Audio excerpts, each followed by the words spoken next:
Hello दोस्तों, राधे राधे, जय श्री कृष्णा। आज हम लेकर आए हैं ललही छठ की कथा, जो कि देवरानी जेठानी की है। बहुत समय पहले एक गांव में दो भाई रहते थे। बड़ा भाई और छोटा भाई दोनों मेहनती किसान थे और साथ में खेती करते थे। दोनों की पत्नियां जेठानी और देवरानी आपस में बहुत प्रेम से रहती थी। जेठानी के कई बच्चे थे, लेकिन देवरानी निसंतान थी। देवरानी को इस बात का बहुत दुख था, लेकिन वो कभी किसी से कुछ कहती नहीं थी। वो हमेशा ईश्वर से प्रार्थना करती कि उसे भी संतान सुख प्राप्त हो। एक दिन जेठानी और देवरानी दोनों खेत में काम कर रही थी। गर्मी अधिक थी और दोनों बहुत थक गई थी। तभी एक बूढ़ी औरत वहां आई। वो देवी का रूप थी, माँ छठी। उन्होंने देवरानी से पानी मांगा। देवरानी ने आदर पूर्वक उन्हें पानी पिलाया और अपने हिस्से का खाना भी उन्हें दे दिया। बूढ़ी औरत बहुत प्रसन्न हुई और कहा, मांग लो, जो वार मांगना हो मांग सकती हो। देवरानी बोली, माँ, यदि आप सच में देवी हैं तो मुझे संतान सुख दीजिए।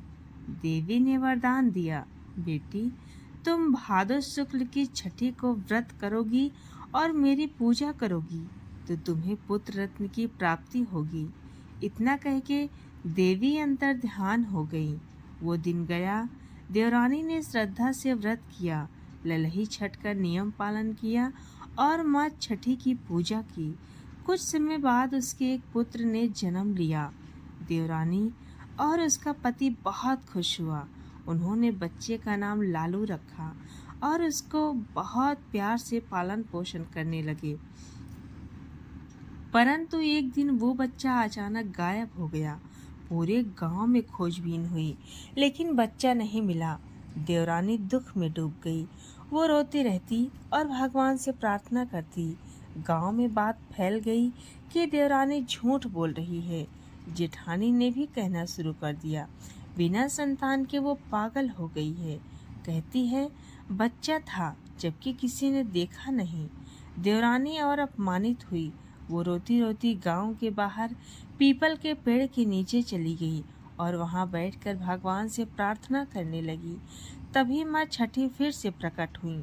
उन्होंने देवरानी से कहा, बेटी, ये तुम्हारी परीक्षा थी।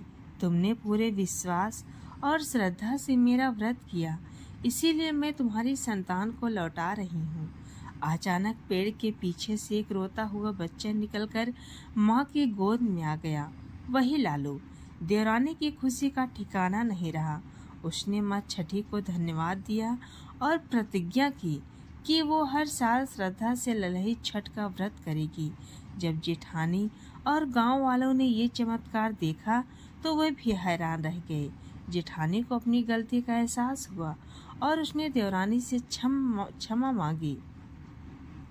ललही छठ व्रत की विधि। नंबर 1, व्रती महिला प्रातः स्नान करके संकल्प लेती है। दिन भर उपवास करती है बिना अन्न जल किए।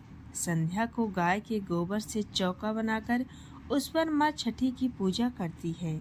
लाल वस्त्र, गहना, लाल चुनरी, फल, मिठाई आदि अर्पित किए जाते हैं। घर के बच्चों को लाल चूनर ओढ़ाई जाती है। देवी को धान, गुड़, दही, पकवान आदि का भोग लगाया जाता है। कथा सुनने के बाद व्रत खोला जाता है। ललही छठ का महत्व। बच्चों के स्वास्थ्य, लंबी उम्र और सुखमय जीवन के लिए यह व्रत विशेष प्रभावी माना जाता है। यह व्रत श्रद्धा, प्रेम और धैर्य के प्रतीक है। माँ छठी को बच्चों की रक्षिका माना जाता है। तो दोस्तों, ये रही ललही छठ की कहानी। आपको कैसी लगी कमेंट में ज़रूर बताएं और पसंद आई तो हमारे चैनल को सब्सक्राइब ज़रूर करें।